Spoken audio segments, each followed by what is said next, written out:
Footsteps walking when I do, I hear the sound, but see nothing as I look around. I see many eyes shining, following everywhere I go. Every time I look in the dark, they're looking at me. A foul smell in the air as people walk around without a care. Shadows in the corner of my eye, but when I turn to look, there is nothing there. A blur passes by, but what do I see? Only that who calls my name from the forest, the same as my father do. My hair stands up on the back of my neck. I feel sick and dizzy now, disoriented, spinning around. A large wolf on 2 feet follows me, lurking and smirking from tree to tree, whistling for me to look as a clawed hand waves. My body tries to tremble, but I'm staying brave. Something sways back and forth, I look away. I remember my mother always told me that when I hear and see this in the woods or around town, I am to sound the alarm, but let others know predator bigfoots are hunting, and I should go and let her know. My father knows what to do as he calls to other men too. Mothers find their children and let them know to stay close. Stay in the house and pull the shades down. Hold your breath and don't make a sound. On from the teaser before the predator bigfoots are back and hungry for more. Man and woman form lines to clear the land. The brushes beat as townspeople walk from the street to the wood line, moving slow into the woods now, making no sound as a gifting tree is found. Food and children's items with sales and flowers too. Why would someone do this to our town? Putting us all in danger. The shoes of a stranger are seen. Someone has been feeding predator bigfoots near our family's home. Trees bowed and pulled down, sharpened spikes placed in the ground as the forest goes quiet. Not a bird, cricket or frog. The trees are still, the forest has a chill. Weapons now ready as all know the sign that predator bigfoots are around. Now it's a trap as he slaps on a tree. A whoop over there and a breath next to me. Now whoops everywhere behind every tree. A raven's call, but that's not all. Coyote sounds, how his broken branches are heard. A baby's cry, I hear a hoot, and an owl flies by a call for help. Then the sound of a scream, like a dream will come to the reality of now. Predator bigfoots all around, they didn't make a sound till now. We all know, put the sight at its head to slow their charge. People run from fear as others stand clear, calm in their aim as the ground is now stained. The forest now quiet as only few walk away. Now we look for the one who gifted the predators our town.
So we're on our way in a snowstorm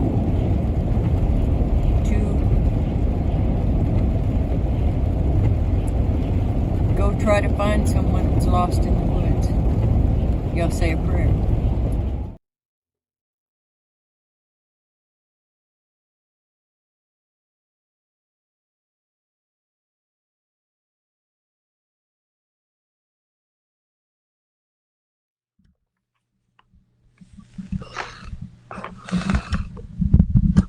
Hello. Hey, Paul. How are you doing today? Doing good. Is this Jerry? Yeah, it's Jerry, and Ella's right here with me. Okay. How y'all doing? Good. We just want to let you know also that we need to record this for our tracker so that they hear this later.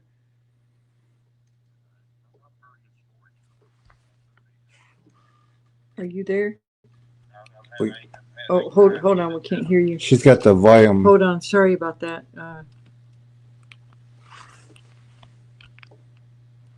Okay, try again. I accidentally turned the volume down. Okay. I've had anxiety since yesterday, since I talked to you. I was just thinking about having to talk about this. Okay, and what we're saying is we'll just let the trackers hear this. We don't have to let this out, to the general public unless you want it to be out. And After the fact. yeah, after the fact, but we just want to have our trackers listen in later, or if it's okay, they can listen in without saying any words. Also, They're not listening right now. We wanted to double check with you first, and there doesn't have to be any identifying information about you or anything like that. Okay. I mean, I'm just like I said, told you yesterday, I'm trying to tell a lot of people this, and I just got ridicule and laughter, and everything's a big joke. So I just quit talking about it for a long time. That's exactly why we're here. Because I think I've had two experiences. One when I was a little kid, and one when I was in service. And when I was a little kid, we used to go spend the summer with my room. Ship of stuff in the water this home. And outside of Hope near Saratoga. And we would, fish and hunt, stay in the woods all day. My grandfather would take us fishing every day. And we were fishing at this one pond, and we got the Corps of Engineers. Big tank on it. We were sitting there fishing and woods and go down to the water. And I tugged on my dad Paul's pants legs, and I said, "Dad Paul, look." And I pointed over there, and the thing kind of moved away from the water, went up the hill on all fours, and went straight into a standing position and walked into the forest. And it didn't scare me at all, but man, my grandfather, he snatched me and my sister and grabbed my brother, and he took us to the car right away. And later that day, he was telling my mom that, he said, I heard him say, we saw the wild hairy man today. She was like, what? He told her about it. I was probably about 6-7 years old when that happened. But I can remember it happened. But it didn't scare me or anything. I guess I was too young. I didn't realize what it was, but the older I got, the more I thought about it. And I think that's probably not what it might have been. Oh, God. And that's it of that. yes, sir. And we want you to know we don't ask a lot of questions while you're speaking because we don't want to distract you or alter your train of thought, but we're definitely listening, okay? Okay. And also on this next one, or the one that you was wanting to tell us about, yeah. If you can, kind of give us a background, because I know where the story starts, but there's a background too of Okay. When I was 17, I joined the Marine Corps, and they stationed me tank battalion every year. You're cutting out. Have you moved positions? Yeah. Mm. There we go. Is that any better? Yes, Yeah, sir. yeah. Yes, sir. I got really bad phone reception out here. They stationed me at a tank battalion, and every year we would do training for like 3 months at a time at 29 Palms in California, the desert. In 1979, my last year in service, we were out there, and after it was completed, Operation Brave Shield, they gave everybody like 5 days leave to go do whatever they wanted to do.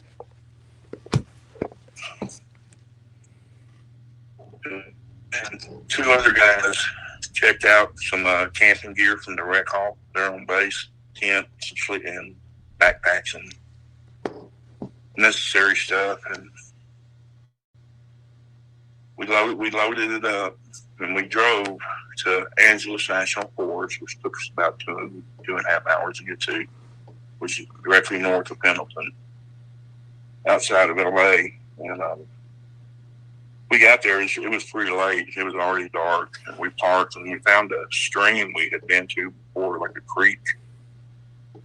And we just started, walking down the trail next to that creek, and go ahead and get into the woods.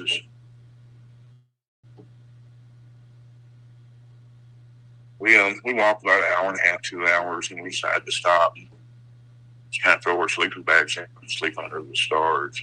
And we did that night. And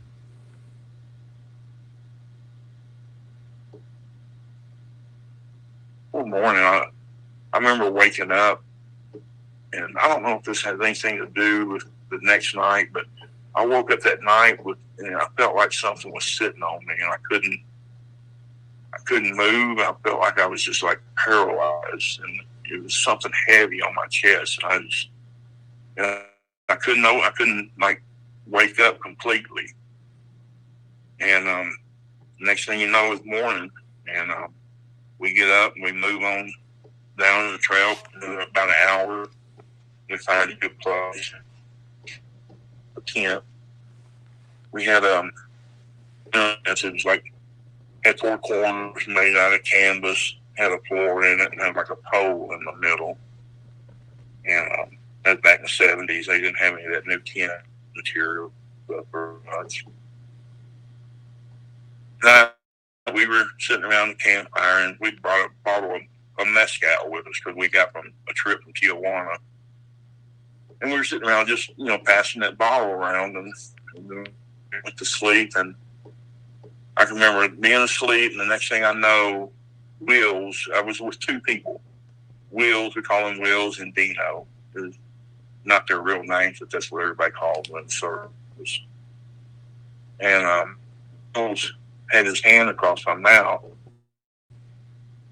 and he's whispering, something's outside. Something's walking around. We could hear footsteps. And we were sitting there, laying there, and I was just, kind of freaked out. And next thing you know, something pushes in on the tent right next to where I'm at, and Wills is right there too because he still has his hand over my mouth. And half drunk, I think I was still half drunk. I poked it. I reached up my index finger and I poked it really hard. And when I did, it jerked away, and immediately I heard a growl that just like vibrated my insides. It was like scared. I wet myself. I really did right then and there. And it started moving away towards the woods, and you could hear stuff breaking as it was going along, and you could still hear it kind of in the background. And the next thing you know, we hear something coming from, hear it coming through the woods. And before you know it, you could hear the steps, and then you could feel the steps. And the next thing we know, someone in the tent and took off with us inside it. I had backpacks, there 3 adults in there, and it drugged us probably about before the tent. And it was just, we did not know what was going on. It cut out when you were saying that it drug you probably about what? The tent about 50 feet, and before the tent tore open, and when it tore open, we just like spilled out. Everything did, and it kept going, and we just immediately got up, and we were like almost next to each other, back to back, and we just stood there. We didn't hear anything else, and we went back to camp, and we sat there the rest of the night. Just like I said, we were back to back to back, and we still had that lantern hanging in the tree, and we had it on. We stayed there. We could hear stuff outside our sight, and stuff is like all night long. We were just scared to death. Dino, he broke like 2 fingers in the process, and I think we all pissed ourselves. And when morning hit, we saw where the tent was, and we just left everything there. We left. And I took the drive home was so quiet, nobody would say anything. And before we got there, Dino just spoke up and said, "Look, nobody's going to believe us. I'm not going to talk about this." And I had 5 months left in the service, and the whole 5 months that I had left, he barely spoke a word to me for the rest of the time that we were in there. For about 12 years after I got out of the service, and he blamed me for it all happening because I reached up, poked the hand. And that's basically it. We got back to the base. I had no equipment to turn in. I got an Article 19, and 4 months later, I was out of service. And I didn't go back into the woods for maybe 3 or 4 years. And I grew up in a big hunting family. I just wouldn't go. And that's basically it. First thing we want to say is that there was absolutely nothing in that story for anyone to ever mock you about or make fun of you about, any of you men. Yeah. Or even blame you. That was what I was going to say, the second thing. Absolutely. Well, yeah, well, he did blame me because I poked the finger, I poked the hand, and that's when it all started. It could have just, Well, both of them were mad at me, but one of them stayed mad at me, and I became friends with the other one. When we got out, we went home together. I mean, so it was. But that other one, Dino, he cut it off right then and there. Yeah. Now, did you know about Bigfoot and these predators before this? Well, the incidents that happened when I was a child. Oh yeah. I didn't really remember it very well Mm-hmm. until after everything happened, and I didn't know anything about Bigfoot. I went to the theaters one time, and they showed that Patterson Gimlin Mm-hmm. footage when I was a kid, and other than that, I think I was watching the Boggy Creek Monster Mm-hmm. when I saw it, but that's when it just. But other than that, I had no idea. And even after I went into service, that was the last thing on my mind about anything in the woods. I wasn't scared of the woods at all. And that's why I was asking, because if you knew that these predators were that many and in that area, that's not a place you would want to walk 1.5 hours or 2 hours to find a camp spot. That's the first time we've been out there. We've been out there several times. I've seen huge, cougars, mountain lions out there and stuff. And none of that really bothered me. And we didn't have any weapons. So I wish all 3 of us had our K-bars, and that's all we had. Because being in service out there, I really had weapons out there. You're starting to cut up. Are you in that same spot? Yeah, I moved. Okay. How's this? There we go. For your friend, the one that blamed you, that was just his way of. He had to have something to blame that he could understand. He sure did. That was just his way. Yeah. Of, all 3 of you have PTSD, and that was his way of dealing with it. So you can let that blame go if you held on to any of that ever. It had nothing to do with you. It was the fault of these predators. When it was happening, did it cross your mind what it was, or No, were you still I trying did to figure not it know. out? When they pressed in on the tent, and I saw it, it was a handprint. It was a big handprint. Mm-hmm. I still wasn't thinking Bigfoot. I didn't know what it was. Right. I had no idea. I was probably thinking bear, but then after something just, grabs a tent and takes off, I knew a bear couldn't do that. And I think there were bears out there. I'm not sure. I was camping one time, and same thing. I wasn't thinking about Bigfoot and all that, and we heard this deep growl, and where there shouldn't have been one, and some people inside the tent, because it's a good sized tent, said, "Did you hear that growl?" And I said, "Yeah." And they said, "Go check out and see what it was." I looked at it and I said, "Yeah, did you hear that growl?" Because I was like, "I'm not going out there. That was a big growl. That's not something I want to tangle with."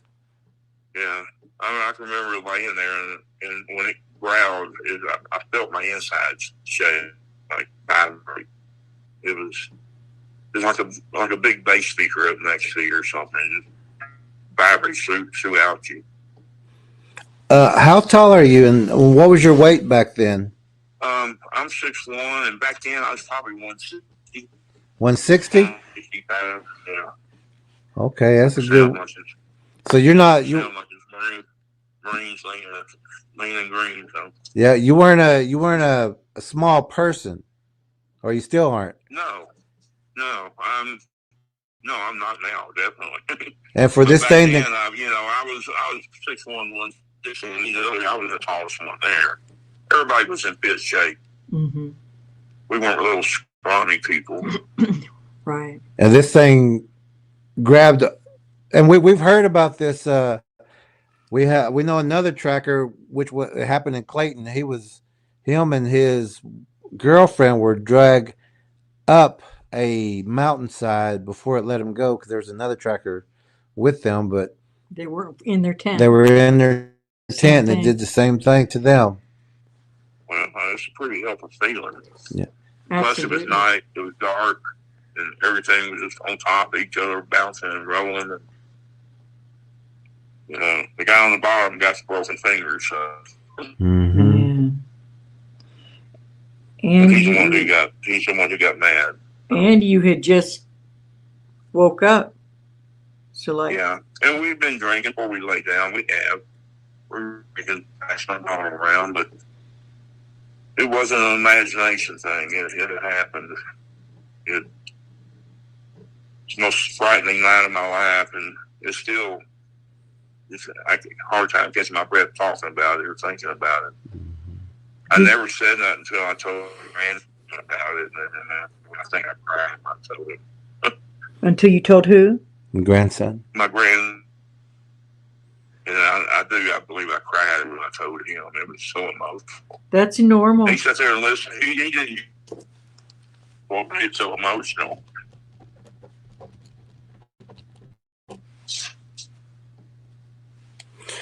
Like when I was in the military, they called me, because my last name's Williams, they used to call me Chill Will. Mm-hmm. And you're talking about Wills and Dino. Did you have a nickname? Rosie. Rosie? Okay, I see what your last name is Rosamond, so they call me Rosie. You're 6. I didn't like it, but they did. You're 6'1". They called you Rosie. Yeah. Yeah. Yeah, but now, did you wake up oh, he woke you up, right? He woke me up. I was sound asleep, and he had his hand over my ear. I just woke up and started crying. Was that Wills or Dino? That was Wills. Okay, so this caught Dino by surprise, basically. It caught us all. They both of them were awake when I was woke up. Oh, okay. You were the last one awake. They were aware of what was happening. Wills put his hand over my mouth. So you could hear them outside the tent. Could y'all tell how many? No, I just thought it was one, but I don't know. But after it was all over with, I'm thinking there might have been 2 there. Yeah. Because one went off in one direction, and the one that got the tent came from the complete opposite side of the tent. And you could hear him coming, or him. I don't know if he was him or not. And you could, so you were still laying down whenever you could see that. Now that hand, was it coming over your head, like towards your face? It was off to the side. Like I was laying on the side, Wheels was in the middle, and Dino was on the other side. And so I was up against the wall of the tent. You know, I was closer to the wall of the tent where he pushed in. It pushed in. There was we have another, or we did one stream, and this one guy said the same thing happened, except it pushed all the way in and put both hands through. I mean, the tent was still there, but it put both hands around the guy's head, and then he started pushing his alarm on his truck, and it jumped and let go. But later, and this is what bothers us a lot, is that, like this guy said, I guess I just got a cranial massage and kind of laughed about it.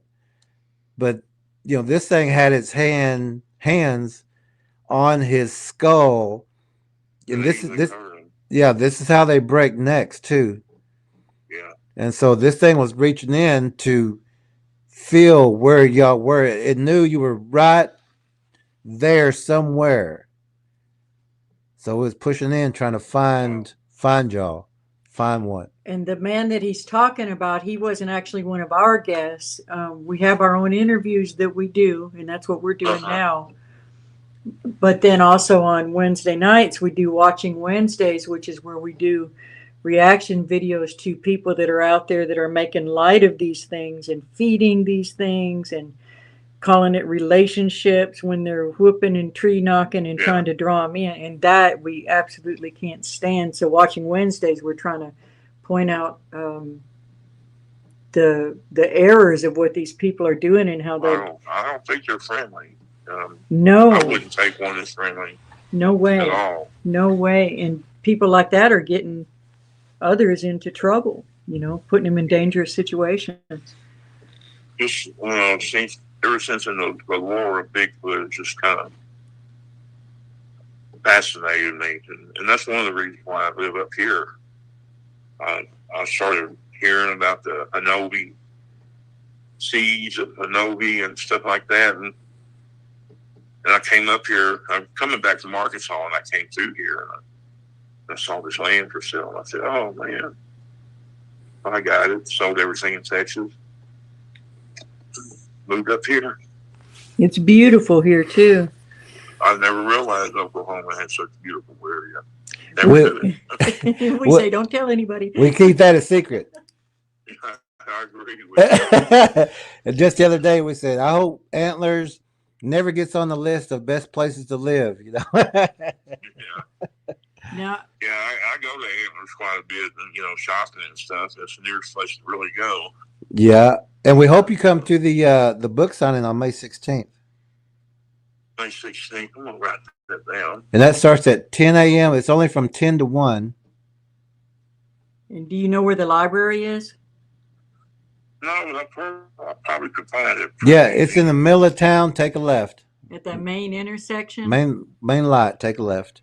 Okay. By the Mexican food place? Across the street from the police station. Yeah. Okay. I can find that. And if there's no parking on the street, there's parking in the back. Okay. Now, whenever, so this hand was coming just to your right side, right? I was laying down, and it was on my left side. Left side. I was laying on my back. Okay. I was closer to the left side counts in your picture again. Okay, and so when you touched this, it jumped. It withdrew its hand immediately, and I poked it. I didn't just lightly touch it. I poked it. A lot of, and this is different because a lot of people won't even, when they see it come in, they just freeze. They don't, their body won't let them. I might have if I hadn't had mezcal in me. You made a defensive move. Yeah, that was. But it was. Now, was that immediately growled once it moved back? It was growling, and that's where the scariness began. You scared it. How far did it seem like its face was when it growled? Did it sound like it's right on the tent, or? It was just right to the other side of the tent. Yeah, it couldn't have been more than 4 or 5 feet away. Easy. Can you describe? It was up against the tent at one point, pressing on it. And as soon as I poked it, it started growling, so it couldn't have been far from the tent. And how long was the growl? And how is there anything you can describe it as being? Well, it wasn't like real loud, but it was vibrating. I could feel it, and it lasted probably about 5 seconds at the most, I'm thinking. Then you could hear it walking away through the woods. It would break things that it was moving through. And they have infrasound too, which also can, that rattles everything. Yeah. I guess I'm not familiar with that very much. They do. Do you know if it now after it growled, you could hear it walk away, or did it kind of scurry, or did you hear footsteps? It was in no hurry, but you could hear it just like a thump, and then the thumps disappeared, and you could hear the breaking of the twigs and stuff. And I wouldn't say twigs, I'd just say limbs, but you could hear it walking away. And how long? And you could hear the other one coming. That was what the scary part, because you could hear the breaking, then you could hear the steps, and then all of a sudden I felt them. And next thing I know, we were being dragged. So it ran right to the tent and grabbed the tent. Yeah, I'm assuming that's what he did, because the tent was closed up, and we were inside feeling very safe until then. Well, now we know the new tents, but the old tents, like sometimes we would drape those over just a string, putting like a canvas. Was it a canvas one, or was it? It was a canvas tent. It was had a floor in it. It had like a door that opened up and zipped, and it had a big center pole in the middle, kind of like a small circus tent for like 4 people. It's got the little top on it and then there's the wall. Was it circular? It was squared. Okay. It was squared. It had 4 sides on it. Okay. What part of the tent did it grab to pull y'all? The corner, up by the door. Okay. I believe it was the right side of the door. I was laying down on the left side, and it went to the right side. Pulled from that end. Now I know this is a time that you're trying to remember, and everything is happening, but when it grabbed the tent, was it, the whole tent just collapsed in that metal bar in the middle? What happened to it? It went with us. As a matter of fact, it might have been what tore the tent open. I'm not sure, but it was inside the tent with us. And when he started pulling, it wasn't just it was like a jerk. Mm-hmm. It was like he just grabbed us and just jerked us. We just all immediately ended up in one corner on top of each other.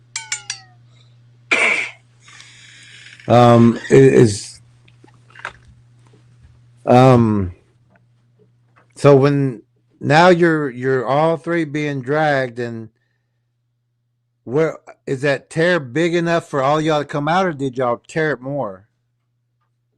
It tore open and we all spilled out. Just came out.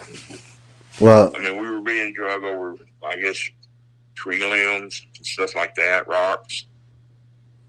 And it was dragging us on the ground. I'm sure there were all kinds of obstacles we were going over. This sounds like God had a lot to do with helping y'all out. Those aren't coincidences that, the tent opens. Yes. No kidding. That's why I really think the pole might have had something to do with the tent, breaking apart. But for whatever reason, I'm glad it did, because I don't know how far it would have took us, It might have just taken us a little more or a lot farther, I don't know. Yeah, a lot of people are missing because of these same situations. Yes, we are. And I do feel blessed. I feel lucky. Nothing worse happened to us.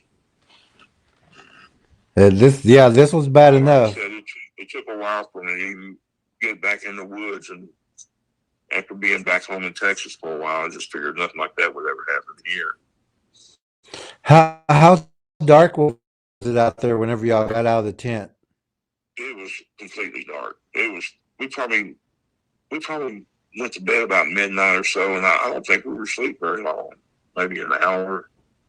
It was early morning. It was past midnight, but it was real dark. I can't remember if there was a moon out or not. Do you remember when you were, selecting your area to camp? Do you remember seeing any bowed over trees or broken off trees pulled No, down? actually, I would have never thought to look for stuff like that back then. Okay. We picked that spot because it was near a pretty big size water by a creek. Uh-huh. And Flat it was ground. just convenient. Yeah. How did y'all find y'all's way? It wasn't even it wasn't a real campground. We just kind of ventured off where nobody goes. That's how we used to do it. Yeah. How did y'all find y'all's way back to your campsite? Did you leave that? Was the lantern still up, The or lantern was still on. Yeah, just hanging in the tree. The lantern was still on. was that over your tent or to the side of your tent? It was to the side of the tent. Okay, so when it came up, did it come up from the dark side? I think it did. Yeah. Yeah. Okay. And that's it's MO, just any kind of predator, they're going to use that dark or that, Mm-hmm. yeah. And so now that y'all are making it back to the tent or back to your campsite, did y'all have a fire or anything, or? No, back then there were fire restrictions. You couldn't have fires out there in the national forest. So that's why we had a lantern just sitting, hanging from a tree. We were sitting around it like it was a fire. Did y'all adjust the lantern, or did y'all just get near the lantern and go back to back? Oh, we just put it right next to us and sat down. Okay. Were there any other noises that night? Yeah, there was, but we could hear something out there, but we could never see anything. And then we were just on edge. Nobody slept the rest of the night. I wouldn't imagine. I mean, we were trying to cover all sides by sitting back to back. I mean, we sitting back to back. And y'all were armed? No, all we had were each one of us had a K-bar knife, but we ended up not having it because it was in our team. Oh man! So we were just there all night. So I mean, there's always more than one. Is there any way that you could tell, like if you could tell that there was more than one, like there's noise over here that gets quiet and there's noise over there, or did it just sound like one? When the first thing started, after that one growled at us, it left on one side of the tent, and then the other, and the one that the snatching came from the other side of the tent, and I don't know if it went around. I didn't hear it, but I was thinking there were two of them. That's what I was thinking. Mm-hmm. One went this way, and the other one came from this way, and it wasn't very long. It was seconds in between each of it happening. So, from the finger poke to the time we started dragging, it probably wasn't 20, 25 seconds. It was quick. It was real quick. Could you tell at all how big the hand was? Yeah, it was about twice as big as mine. I got a big hand. It was huge. So like big as a dinner plate? Yeah, I'm looking at one now. It's about that size. And so y'all are back to back, but nobody's saying a word all night, or are y'all whispering? No, we didn't even talk. We just sat there and listened. I was straining so hard to hear anything. I mean, it was like the longest 3 or 4 hours of my life, it seemed like. Mm-hmm. Now, on your walk out in the morning, did you sense that you were being followed or hear anything like that?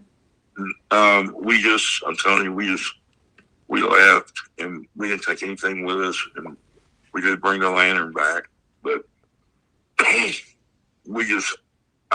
all I focused on was getting to the car, getting to my car.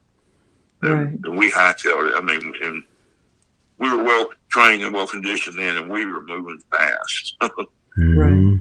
We weren't at a run, but we were hiking as fast as we could hike. It was weird. The day before, we had seen some other hikers up through there, and I actually have some pictures of us that day. And little did I know the next day it would be really a different situation, because we were having such a good time. So the pictures show the woods in the background, or? I got some pictures of us on the creek, like on big boulders and stuff. If you would, and we wouldn't have to show them to anybody, but if you would ever like to share those with us, we could look in the background and see if anything was already watching y'all. I can do that. I mean, there's really nothing in the picture except just us posing. But yeah, I can do that. And I have my game camera set up around here. I don't know if y'all like do. I got some pictures of probes over a pond. And I thought maybe if y'all are interested, then I could send those maybe to a text to you or something. Let's look at them. Sure, anything you want to send. Yeah, and also that's real close to here. Yeah. Well, what I was saying is after we get off here, if you don't mind, maybe one of these Saturdays we'll come out and just kind of walk around with you and look at some things around your area. Okay. Just show you what we look for, and so you recognize the signs and can keep them deterred from your property. We use game cams more of a deterrence than anything. Yeah. Yeah, you see on TV where you never get pictures in game cams. So. But yeah, they have night vision and they can see that light, and it goes off every day, every night. If you're walking in front of it or a moth or anything, so they see that light and they stay away from it because they don't want to be. They thrive on being unseen than seen. So we use the game cams. We'll put them, facing our door and facing out, and facing the back and facing out, kind of like crisscrossing. So there's no dark entry point. Yeah. And it helps to deter them from getting close to the house and looking at windows and things. Do you remember any smells that were odd? No, I don't remember any smells. And I thought about that often because you hear something. How did, and I pretty well know how this answer, but how did you feel when that daylight broke, when that first little bit of light started coming through? I was ready to move. I mean, we even sat there for it to get completely daylight, but as soon as that sun barely started coming up, I was ready to go. I bet they were too. And it was like, I was just getting anxious and panicking. I got to get out of here, Yeah, they were too. They were absolutely ready to go too. Have you had nightmares since that day about it? I don't know. I didn't have a lot of nightmares, but I got scared easy. Like after I got out of service, like I said, I come from a big hunting family, and I tried to go hunting that first season there in Texas, and I'd go out to the deer lease with my dad, but I would never go out hunting. Yeah. I was scared to go out there by myself. Yeah, whenever people realize these things are real and realize what can happen, like when we go out and we do our tracking, we're doing 5-step stops. We're not in any rush. We want to know exactly what's out there. We're trying not to disturb anything. We want to, like we say, make the first mistake. The twig break, we still do the military 5-step stop. We don't rush when we go out there, and we're the slowest group you could, ever get with, because everybody else just walks through, tromping through, talking and doing their thing. But we're listening, we're watching. And these things mimic, you know, the bird, the coyote, chainsaws, car horns, your voices and things. So what we have also is hear a bird, find a bird, because they can still mimic and communicate as saying there's a person coming through here with a bird sound, and then if you hear another bird sound over there, or if you hear a coyote sound, you hear a coyote sound further out, or if you hear an owl over here and an owl way over there, you know, those are signs, because, you know, owls have their own territory and coyotes run in packs. Yeah. Well, you know, they just recently started logging up here up Garland Trail where I live, and when they first started logging, they were bringing all this stuff in and cutting everything down. And me and my neighbor were sitting out drinking coffee, and we heard a real long holler scream, and we neither one of both of us just looked at each other. And what was that?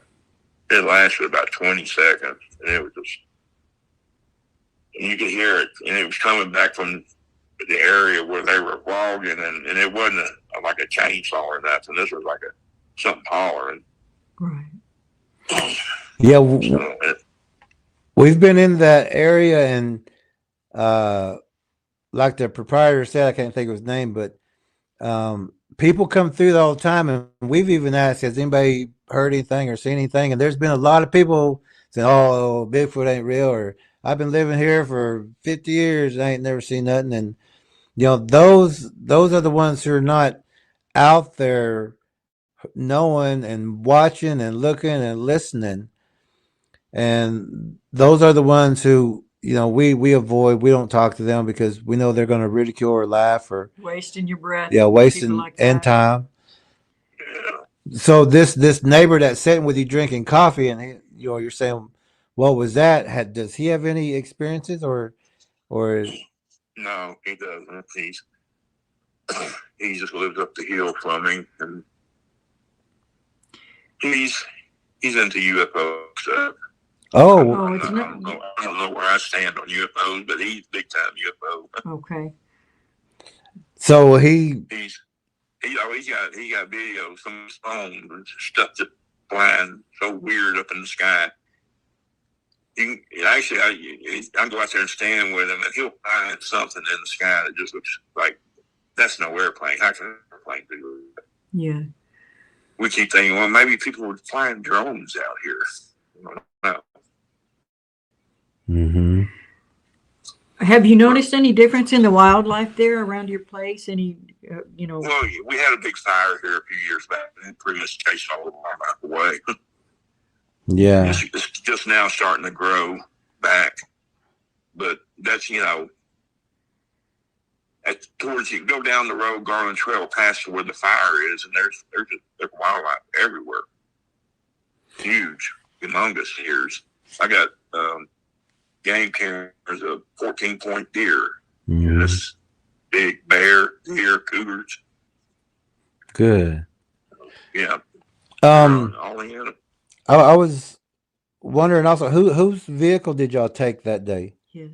It was mine. I had a little Vega, 1972 Vega, way back then. And is that those bubble cars? Huh? Is that one? That's a Pacer. Oh, I'm trying to think of what a Vega looks like. It's a little bitty car. I think it's one of the first aluminum engines Chevrolet put out back in the early 70s. Okay. Where was Dino riding?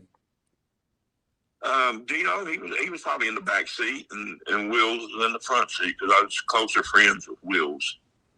And so he wasn't complaining about his fingers at that time, right?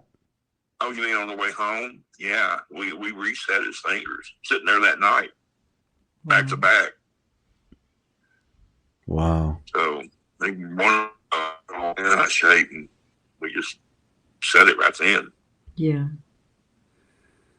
I mean, no, he didn't make any yelping sound like you know, because it is painful, but. Well, yeah, he was hurting. I mean, he was hurting. Yeah, there's he didn't talk much on the way home. He just. How soon until he did? How soon until? Almost to when we got back to base, he just made a statement saying that he was not going to talk about this. He said nobody's going to believe us. So I said, I'm not going to talk about it. Yeah. And like I said, he didn't, you know, it kind of broke our friendship up then, because he kept his distance from me and Wills, both of us. And you know, that happens a lot, quite a bit. It really does, even without somebody poke their hand, you know, kind of thing. It just, they don't want to talk about it. They want to forget it ever happened. They just, let's pretend we don't even know each other, because if I forget you, I can try to forget this experience. Yeah. Well, me and Wills got out about the same time, and when we got out, I drove him home to Tempe, Arizona. I stayed there a few days while I went home. Talked about it then and everything. I mean, he was okay. He wasn't mad at me, and still, it was like neither one of us could believe it actually happened. You know, Mm-hmm. It seemed like a dream or a nightmare. Yeah. And I'm glad they were with me, because I can say it wasn't a dream or a nightmare, but somebody else besides me experienced it. Did you tell Wills about or either of them, about the day before, the night before, when you had something was holding you down? No. So you don't know if they've experienced the same thing or not? No, I don't know. Do you that know? Was the weirdest thing. I just felt like I was paralyzed. I couldn't move. I was like in a half awake, half sleep thing. And I was struggling trying to wake up. I can remember. Do you happen to know if the tent door was open or anything like that when that happened? No, we were just sleeping on the ground that night, because when we left our cars, it was so late we didn't want to set nothing up. Okay. Because we didn't want to be there after in the morning. So we just laid our sleeping bags out. Do you know about the ones? Do you know about how they can be translucent?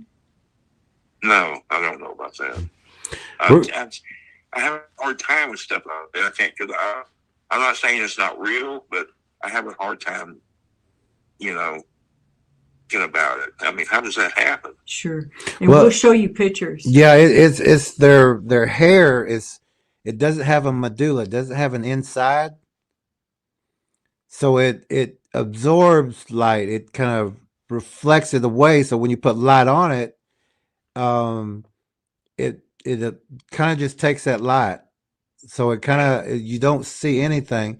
And even like a polar bear laying in the snow, you won't even see that until you're right up on it. Spiders can do it. Chameleons can do it. Invisibility shield. Each hair is its own little invisibility shield. It's bending the light. It's bending, it's curving and misdirecting that light. Yeah, you can catch it like in the corner of your eye, that shadow, that dark thing that you see in the corner of your eye. But when you turn it, your eyes are like flashlights, so you're turning the light onto it. But if you keep your head straight, you can keep it and you can see it in your peripheral. You know how a highway will have the heat waves? Yeah. It's almost like that. Yeah, and that's how we train our eyes. Yeah, that's how we train our eyes. We look at those heat waves, and you can, even off of a car when it's hot, we just get down low and let our eyes see that those heat waves and get used to it. And whenever we're in a field, we look for that. Our eyes are already trained to look for that. And we have photos of that also. That like a blurred little area. Did you ever watch a movie Predator? Yeah, I did. It's the same way. Oh, really? Okay. And also, whenever you use like a thermal on them, whenever they do that cloaking, like the movie Predator, it also cloaks their heat. So there's a lot of people out there looking for the red, the yellow, and the I get that. yeah. So when it cloaks, we're looking for the green, the blue, the dark green, or the black. Yeah. And then we look for the shadows and the structure of the shadows. We see a lot of other researchers doing things. We're not researchers, but we see a lot of researchers do that, and we can see these things in their films. And we're going, you got 3 or 4 right there, but they're looking for that, the hot, the color. Mm-hmm.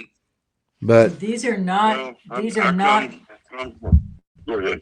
they're not natural beings. They're not supposed to be here. And you'll see that in our books. Or what do you think, they're biblical or alien? Yes, or Well, all that. There's a ancient there's an ancient story also of a spider coming through from what they call the cosmos, and they call it the cosmic spider, and it's in a lot of the ancient inscriptions, and like the Egyptian Dendra zodiac, the Aztec sunstone, it's in there too. So when it's a giant spider, when three of them came through, they started eating things, and the spider can whatever it eats, it uses that DNA to produce like a bell spider, a wolf spider, fish spider, bird spider. So this thing that DNA is in that Bigfoot, and the more people it eats, the more man looking or man like it becomes. But it's not a man; it's a spider in a form like a wolf spider or a bird spider. It has a binding DNA that patches together like Frankenstein monsters of these different creatures. And so all these things that people are calling bear man, pig, wolf man, dog man, you name it, beaver man, otter man, mothman, these are all just mutations or hybrids of that original predator.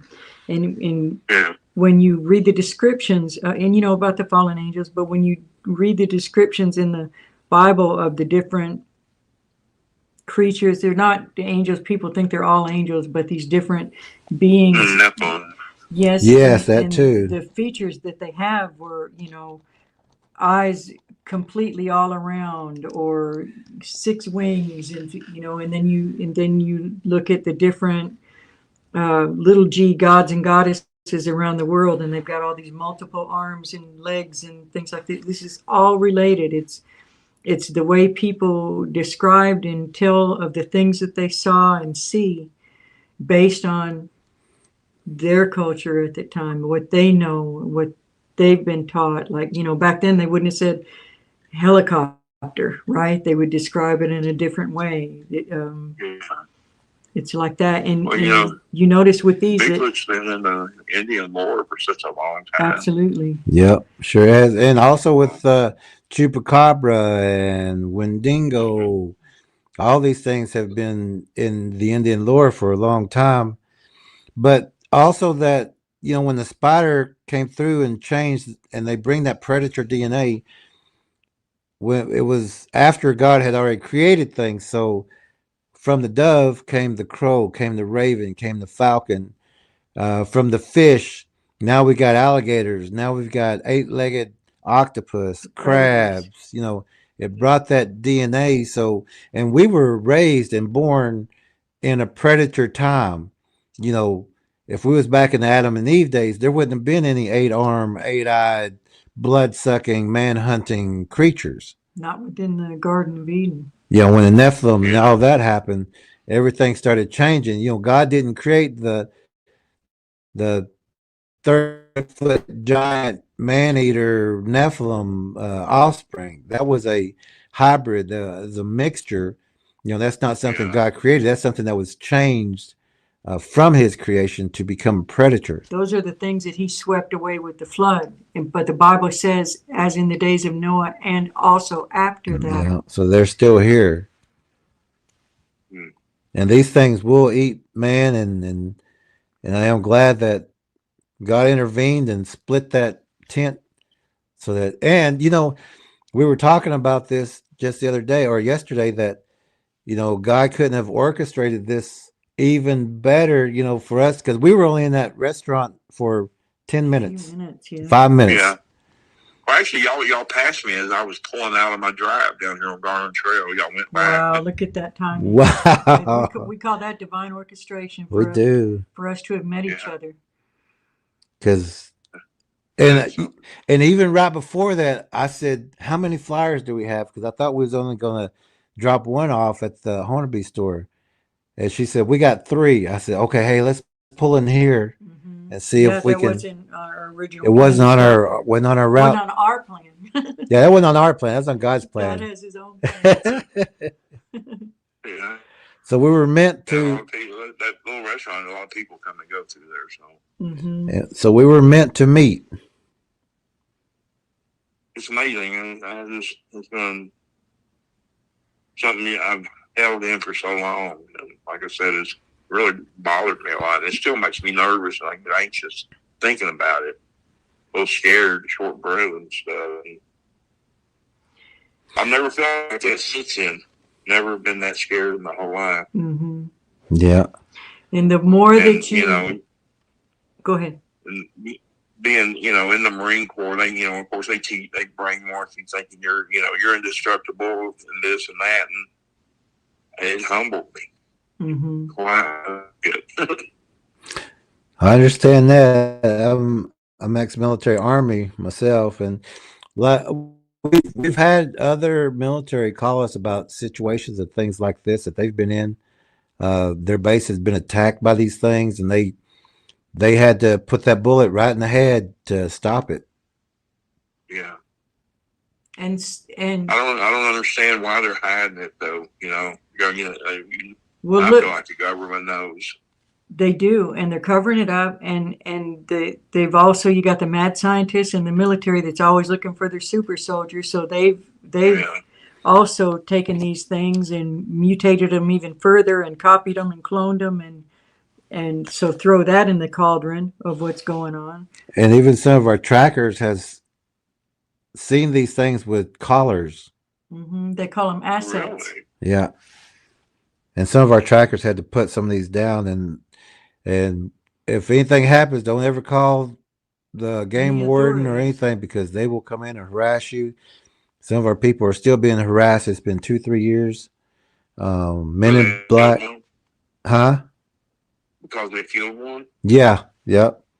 And after we get off here, if you'll text us your address, we'll mail you all 3 of our books. We got to send one out to another friend who did the interview on Friday night. So we're going to the post office tomorrow, and we can mail you out all 3 of our books, so you can read through them. And yeah, we don't want you to have to wait until the book signing. Yeah. And it's going to answer so many questions. Yeah, it's those kind of books that you just can't put down. And even it starts off with the Legend of Time, which it talks about that spider coming through and changing the DNA, because we didn't have that before. But and then it goes into the DNA, the origin, how the translucent, we call them water spirits because some are in the water. They hunt in the water because of the DNA of what they eat. If they eat more ducks and things, they can have wings and webbed feet. If they eat more wolves or coyotes, they'll look more like a dog, or some of them will look like rabbits. Some of them will even look like cats. We've got pictures of like within their bloodline of what's the main prey that they eat. And the most dangerous ones are the ones that look the most human, because people, they have a taste for human. Try to trust them. Yeah, and they can get closer to the humans. Yeah. Well, just out of curiosity, are y'all aware of the Anobi incident thing? Yeah. Did that ever go away, or is that still a problem over They're there? very stealthy and very cunning. So, like, I know this one guy in Honolulu, that area. He would have his ice chest or ice box outside, which a lot of people do for extra food. But he would come and notice that food was missing. And so he thought it was like the neighborhood kids, except, the ice cream wasn't gone. It was just the meat and stuff. And so he put more food in there, and it came back. And finally he just left it empty. And then he was getting tree breaks and sounds and howls, because it was like they were thinking this guy was expecting food. But it's still a it can create a bigger problem than people realize. Mm-hmm. Yeah, and it's in our book called Bigfoot Gifters, and our second book, but that's also one that we're going to be sending you. But whenever they feed them or give them gifts or something, it's a mating ritual, but the people don't know that. You know, like in the insect world, to the animal world, to the human world, if we give a woman chocolate or flowers and she buys it, says, I'll take you out to dinner and a movie, you know, they're exchanging or we're exchanging saying that I'm a suitor or I can provide for you or But it's not a love thing no. in the way we look at love. And these things will take advantage of men just like they will of women. They don't have the like the word, we don't want to say it because we're recording, but you know, when someone forces themselves on somebody in the animal world, it's not that. That's just a breeding thing. Like, you know, chickens on chicken, roosters on chickens. You know, every other chicken they can get a hold of us, or I mean, get a hold of, and then you got the dog. You know, he'll mate with 2 or 3 different dogs. It's not like a love like us. It's a breeding thing. It's like whenever they're in season or something. So but they will take advantage of a male just like they will a woman. And if people are doing this gifting, they don't see it as a love like a human. They see it as, oh, you can provide for me. And then they start moving in closer and closer because this person's gifting, this person's giving food. But the people who's doing it don't realize that they're jeopardizing not them just themselves, but their children, and not only that, but their neighborhood, their city, because now these things got a way in, and they can use that way to come in. And while these people think that they're just harmless creatures, these things aren't just stopping at their house; they're using their house as a first stop to look for food. If they don't find it there, they've got a safe area to maneuver to get to the next one. It's no different than a person with a Ouija board. They once they open that threshold, you know, and they may pretend to be friends, but you're still prey to them. And if there's no food, that person's on the menu too. And like if they have a gifting tree or a gifting spot, and these things are out of food and they're hungry, this person's going to walk out, and they know this person's going to walk out to this tree one time this week or maybe twice a week, and they'll just wait. And then when that person doesn't, then they start getting more and more aggressive. And a lot of times people, that's when we get called, is when people situations on their hands because of these idiot researchers out there encouraging people to gift them, and now they've habituated them, and but one woman ended up having to move up to entire cows to try to keep them away from her, to basically sacrificing the cows to get them. Then when she ran out of movies, she just sold her property and moved. And so then who got that property? The next one's coming in. Yeah, what would happen to them? So people don't realize what they're doing. That's definitely a bad thing. So, around your neighborhood, have you noticed any pets or anything like that missing or wounded or livestock? Showing up. Say it again. For some reason, that's showing up around. Oh, people dumping them out there. Yeah. Okay. I don't know why people do that every time they have, because it's like right around this time or a little bit before, whenever all the puppies come, the cats come, and they just take them out to the woods and drop them off at the bridge. And yeah, that's what they do. They all end up at my house looking for food. Yeah.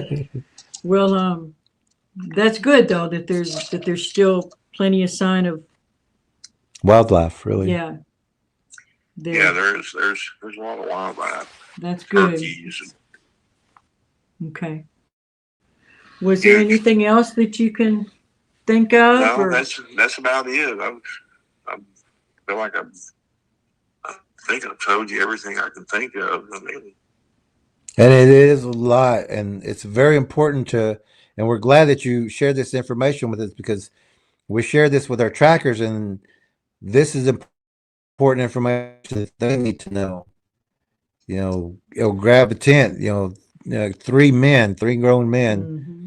you know, and Yeah. all that information is very important information. And even for regular campers to know that these things will wrap you up in a blanket. And we've heard stories of them just like this about grabbing that tent and pulling people and taking them. And Yeah.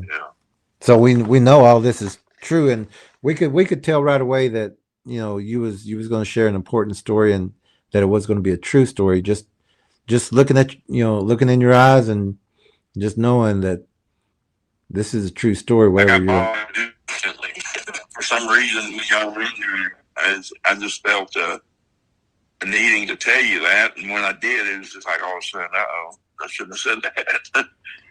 Oh, we're so glad that you did, and we'll use this also to continue to train our trackers.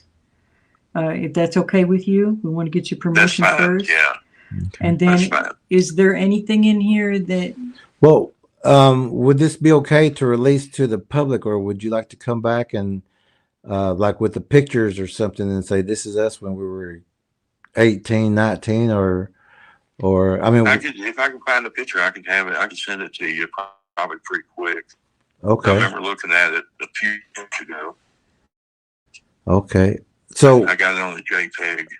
would it be okay to share this with the public, or I mean, we don't have to, but Yeah, it would. I mean, as far as my name goes, well, nobody around here really knows me, so I don't care. Well, he did say Rosenbaum. Oh, okay. Not your first name, but is that okay if the name Rosenbaum Yes. was out? Okay.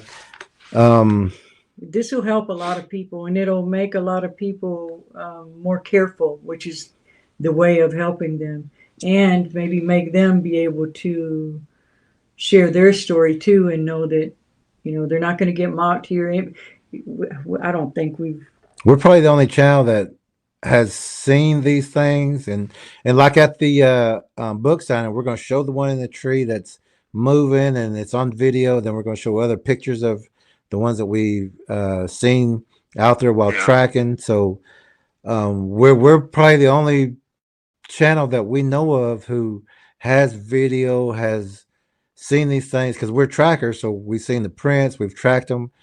And usually what we do is people call us if they have disturbances, and we'll come out and track their entire property and come back with, okay, you've got one raccoon, but you've got these different size Bigfoot tracks, or you got these dogman looking tracks out there. You've got and things like that. We're probably the most serious channel out there. What's important to us is that we're educational and not entertainment. This isn't for anybody's entertainment. This is for This is we have a purpose, and we have a mission and a calling to share this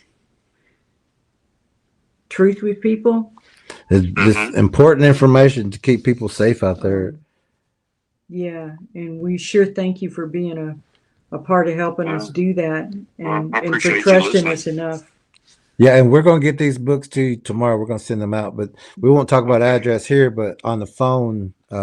You can just text that to us, and we'll send it out. And I guarantee you, once you get those books, you start reading through them, you're going to be like, aha. You may remember things too that you didn't before. You'll go, oh wow! Even to the point of it approaching on the left side.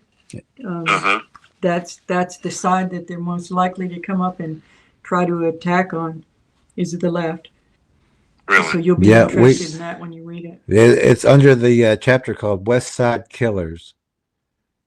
Okay. We talk about that left side also. But so many things will make sense to you after you read this, and we can't wait to get your feedback on it too. Okay, and if you remember anything, if you want to talk again, if anything bothers you, just as long as we can hear that phone ringing, and we can get to it, we will answer you. You're not going to be a bother day or night. Yeah, especially if you have any disturbances at your house or anything, and you may need an extra pair of hands with carrying things. Because we carry things when we go. and so, I make sure I'm armed around here. Good. Yeah. You know, that's common sense just for even hogs and Bears and Yeah. cougars and even snakes. human predators, right? They're the worst. They Right, are. They right. are. So thank you so Yeah, much. if you give me a couple of days, I'll have those pictures to you. That's awesome. I have one more question. Back then, Okay. were you a praying man then? Not when I was in the, well, I was raised up in church, but in that time when I was in the service, I wasn't too much then. Okay. But you did believe in Yes. Jesus, very because much there is so. authority in that name for these things. Yeah, And I come from a very religious family. okay, so your mom may have even had you covered, mom and grandma, and okay. I got one more question also. Okay. When y'all were being dragged, were y'all saying anything or just?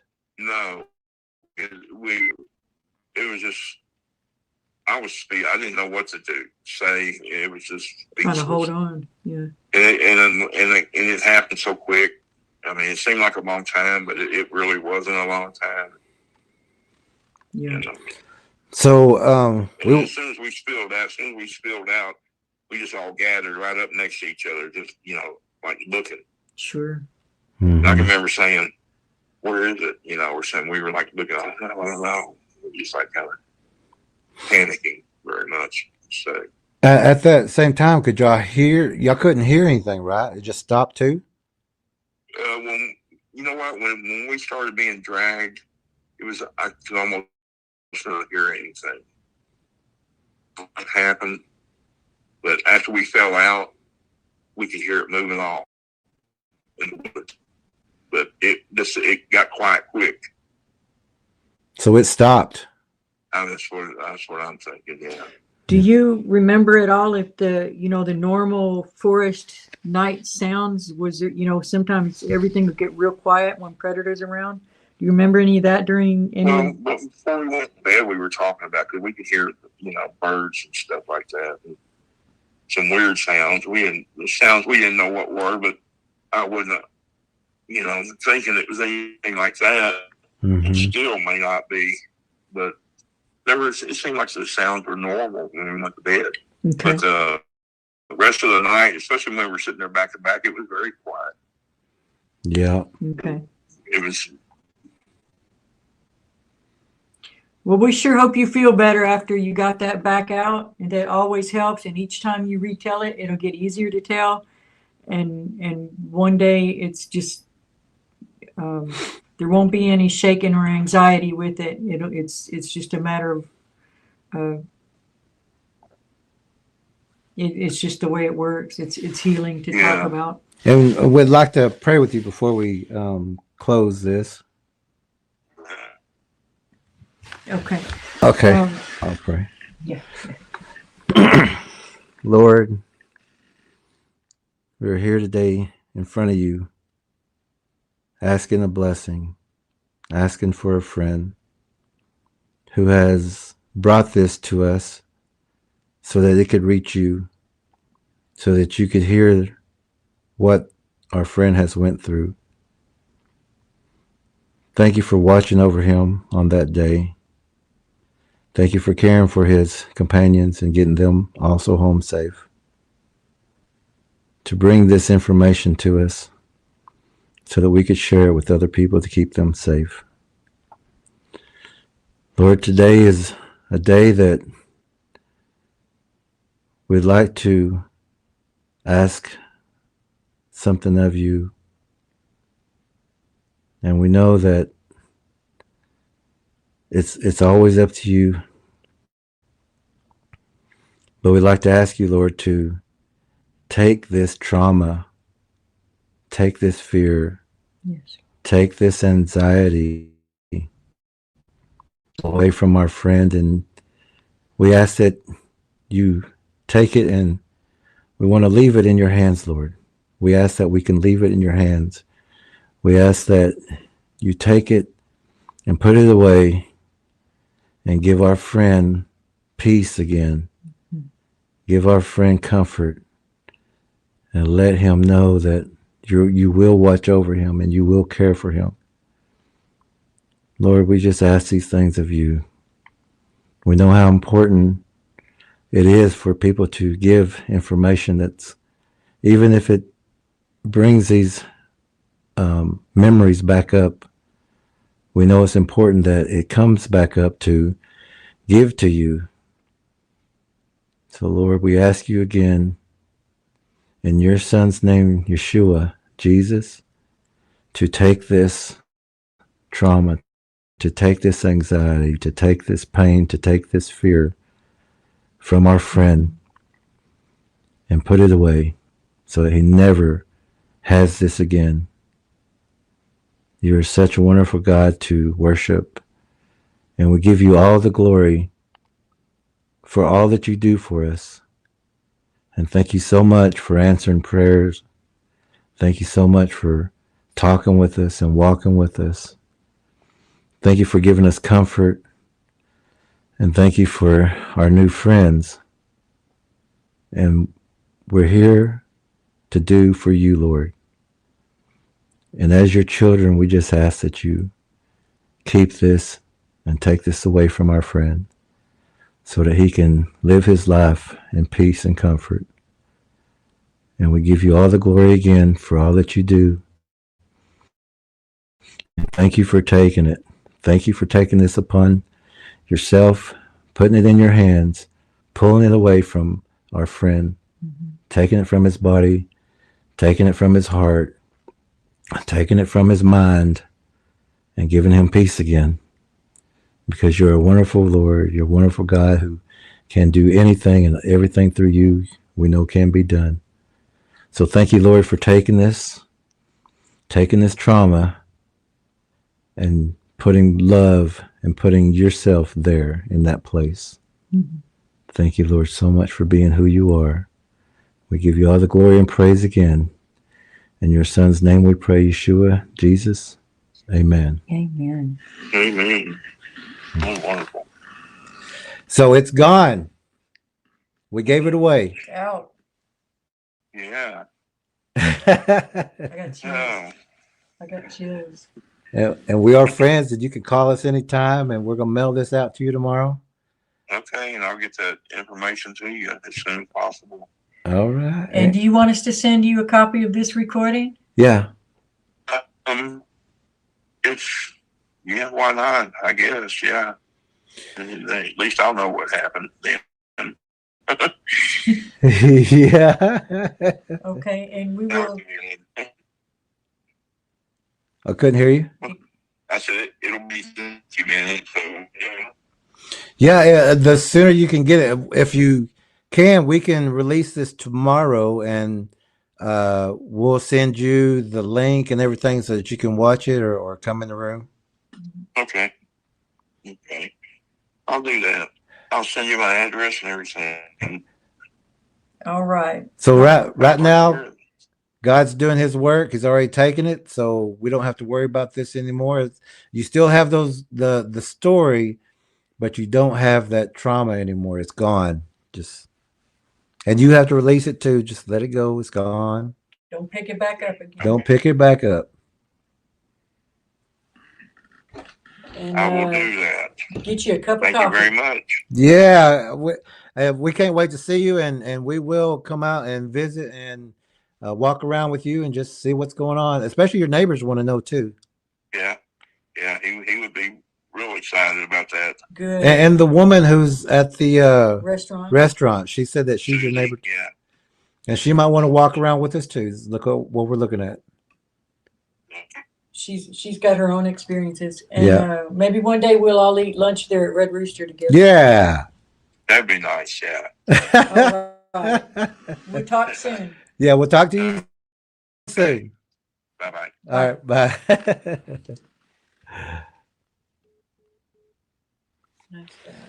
Okay, so we had our interview, our talk with our friend. So it looks like we're going to be sharing this with the public. So I guess we could say hello to the public now, because this will be shared with you as well. So this may come out on Monday. I think Monday, which will be tomorrow. But trackers, we're going to send this to you so that you can view this and get the information.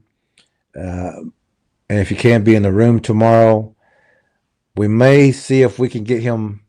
Well, he's answered the questions, right, that we would ask. So he could just watch tomorrow. Okay, so but we need to have people listen to this and know everything that happened, because it could happen to other people. And these were military guys. I'd hate for this to happen to a family with children who didn't have those the mentality that the military puts into your mind of think, don't panic, think. You got to be able to handle yourself under fire and things like that. So it's a different kind of training. A lot of the normal people don't get that training, and it could be very devastating, more than what happened. Because if it's got children involved or things like that, people who are untrained, it could be very, very devastating. So we're going to send this out to you, trackers, and Monday, tomorrow, we're going to send this out to everybody to share this story. And we want to thank our friend for sharing this story. Is there anything else you'd like to? Our verse for today is the Psalm 144:1. Blessed be the Lord my strength, which teaches my hands to fight and my fingers to battle. Okay. And Lord, just thank you for all our viewers, and we're very thankful for Paul. Mm-hmm. And we're just thankful for it all, Lord. We're thankful for the brave people that come forward and talk about things, and we ask, Lord, that you shut the mouths of the enemies when they try to mock people that are trying to warn others. And God bless the people that try to warn others. In Jesus' name, in the name of Yeshua, amen. Amen. All right. We'll get this out to you, and we'll...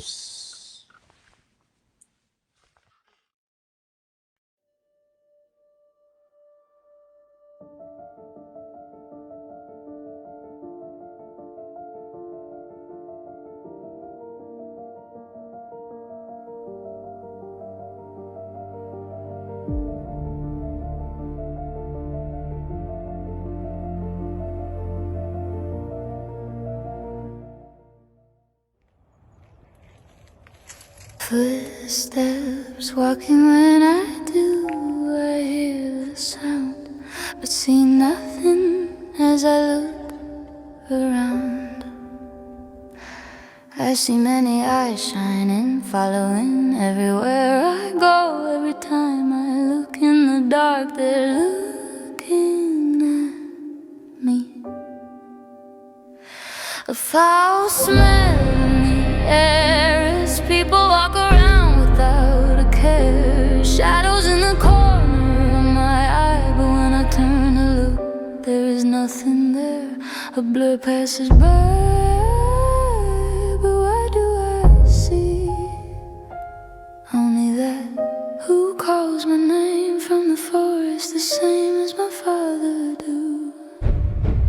My hair stands up on the back of my neck. I feel sick and dizzy now, disoriented, spinning around.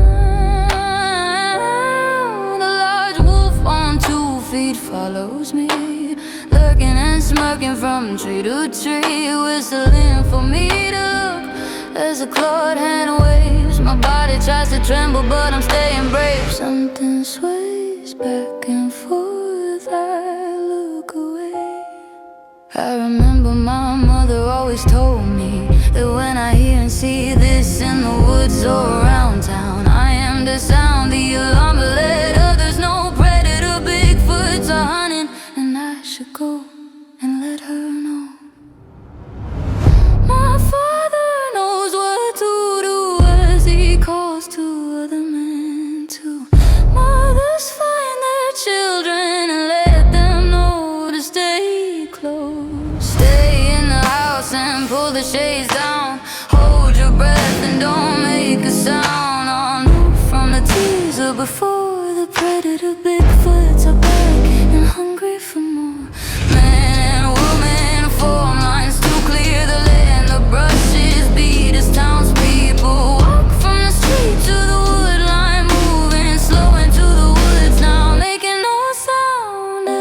lifting tree is found.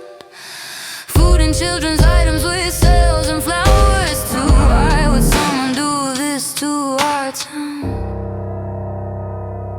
Putting us all in danger. The shoes of a stranger are seen. Someone has been feeding predator bigfoots near our family's home.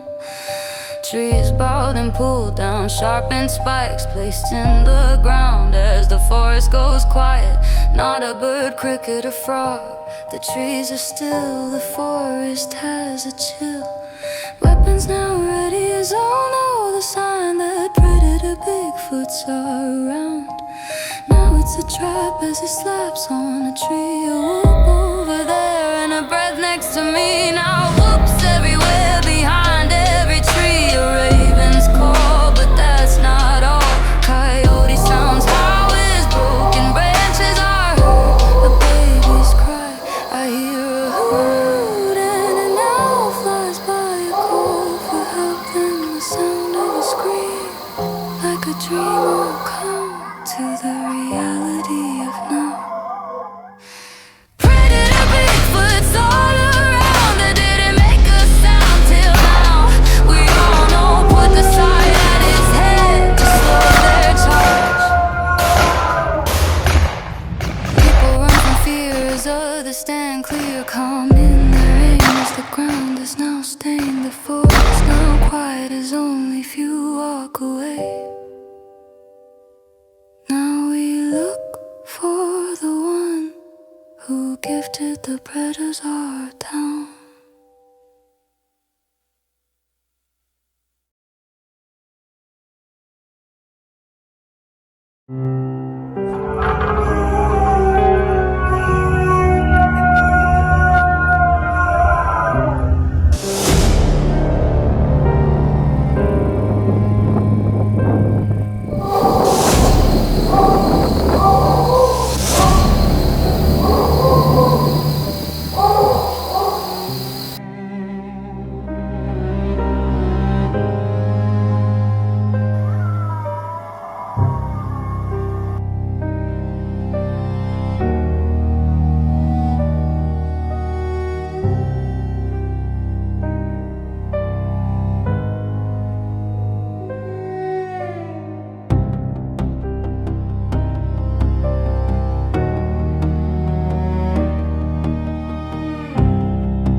we're on our way in a snowstorm